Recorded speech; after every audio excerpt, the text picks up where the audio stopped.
नमस्कार मंडळी. आज बघा आम्ही जेवायला काय केलंय, कारण की रोज भाजी चपाती खायला कंटाळा तर येतो माझ्या दादाला पण आणि मला पण येतो.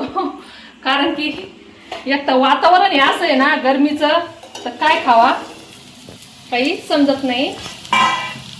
भाजी भाकर तर अशी जात नाही आहे उन्हाच्या याच्यामध्ये. किती चांगली भाजी आहे करा. तर हे पहा मी टाकलेत बटाटे कडक व्हायला, तर ते माझ्या दादाला लय आवडते बरं का. तर ते म्हणतो आज मम्मी आज जास्त टाक बरं का. म्हटलं बरं चालेल ना, अक्काला उपास आहे वाटतं. तर म्हटलं मग जाऊ दे आपलं खाणं होईल. आणि गेलो तर अक्काला पण नेऊ डबा. तर हे पहा बारीक साबुदाणा घेतला मी, अर्धा तास झाला तेव्हा भिजत घातला होता. काम बी आवरलं सगळं. इथं शेंगदाण्याचं कूट काढून घेतलाय एकदम बारीक मस्त. कच्चे शेंगदाणे मी मिक्सर मधून काढले, कारण की याच्यामध्ये परतताना ना एकदम व्यवस्थित परतून घ्यायचे, जरा कडक होते. तर याच्यातून ना थोडंसं बटाटे माझ्या दादाला द्यायचंय मीठ टाकून. असे गुटू गुटू खातो माझा दादा. माझ्या दादाला भाजी भाकर नको, हे असं असलं का खातो. मग म्हणलं थोडंसं एक बटाटे टाकायचे ऐवजी 2 टाकलेत. हे पहा एकदम कडक झालेत मस्त बटाटे. आणि आता याच्यातून माझ्या दादाला देते मी थोडंसं. आणि मग मीठ टाकलेलं नाही याच्यामध्ये मी, कारण की मीठ जर टाकलं ना तर पाणी सुटतं. मी आधी कोरडे करून घेतले बटाटे. तर हे पहा किती छान झालेत, असे मस्त बटाटे झाले. तर याच्यावर मीठ टाकून आधी माझ्या दादाला देते मी, आणि नंतर मग बघू.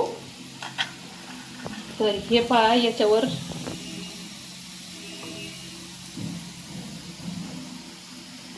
कडक नाही केले मी जास्त. याच्यामध्ये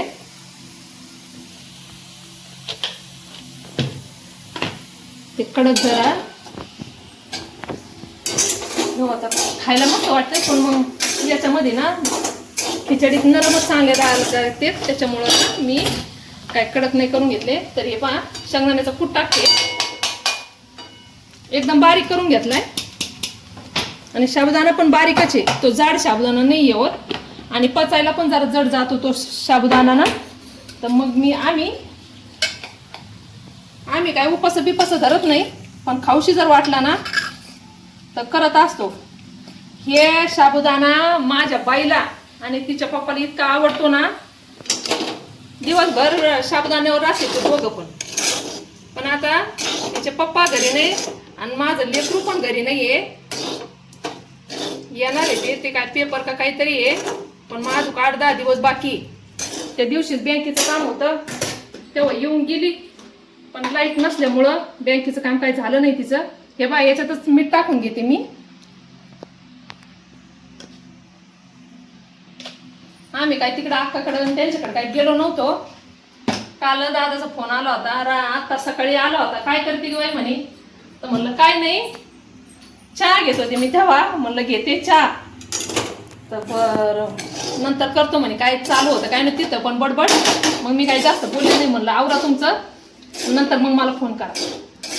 याच्यात अजून मी काय मिरची टाकलेली नाहीये, मिरची टाकून घेते. थोडंसं याच्यामध्ये तूप घालते आधी, नंतर मिरची टाकते.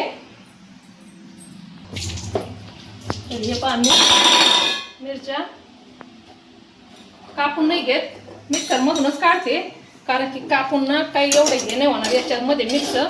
हे पहा शेंगदाणे पण परतलेत, शेंगदाणे कडक झालेत. शेंगदाणे टाकले गे याच्यामध्ये बटाट्यामध्ये, मग ते अजून कडक होते. म्हणजे हे पण गरम होतं ना, मग ते भाजून निघाते शेंगदाणे पण, आणि याला पण कडकपणा येतो बटाट्यांना. तर हे पहा मी मिक्सर मधून या मिरच्या काढून घेते. जाडच काढायच्या आहेत, कारण की बारीक नाही करायच्या. मिरची पावडर असली तर लई छान होती, पण मिरची पावडर काही नाही, मिक्स मिरची. हे पहा मिरची अशी काढून घेतली मी जाड. ही याच्यात परतायला टाकीते.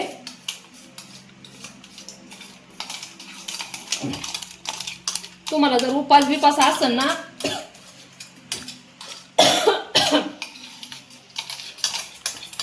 तर मिरची पावडर ठसका उठला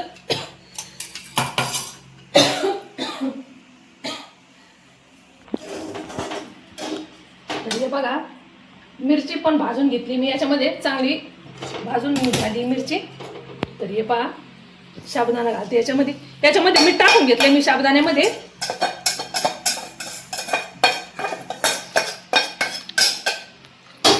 तर हे बघा किती छान दिसतोय.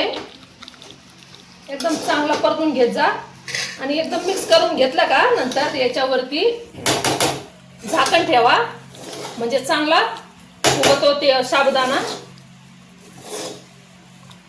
आम्ही काही जाड साबुदाणा कधी आणत नाही, कारण की त्याने होतो त्रास. ह्यो कसा एकदम मस्त आणि मोकळा होतो आणि याने काही त्रास नाही होत, पचायला पण चांगला राहतो.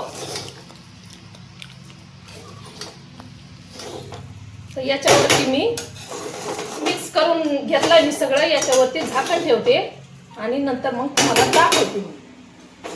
तर हे पहा मी मिक्स करून घेतलं होतं सगळं आणि झाकण ठेवलं होतं. तर हे पहा कशी झाली खिचडी. गरम आहे.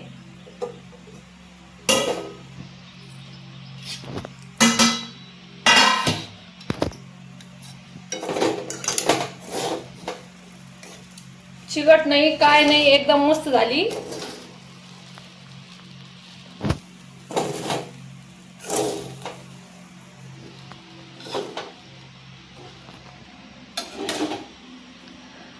तर तुम्ही कोणती जाड साबुदाणा वापरता का छोटा वापरता ते नक्की सांगा. आणि तुम्ही कोणत्या पद्धतीने करता, कारण की मला याच्यामध्ये कोथिंबीर लय आवडती, पण अक्काला न्यायची त्याच्यामुळे मी काय कोथिंबीर काय टाकणार नाही.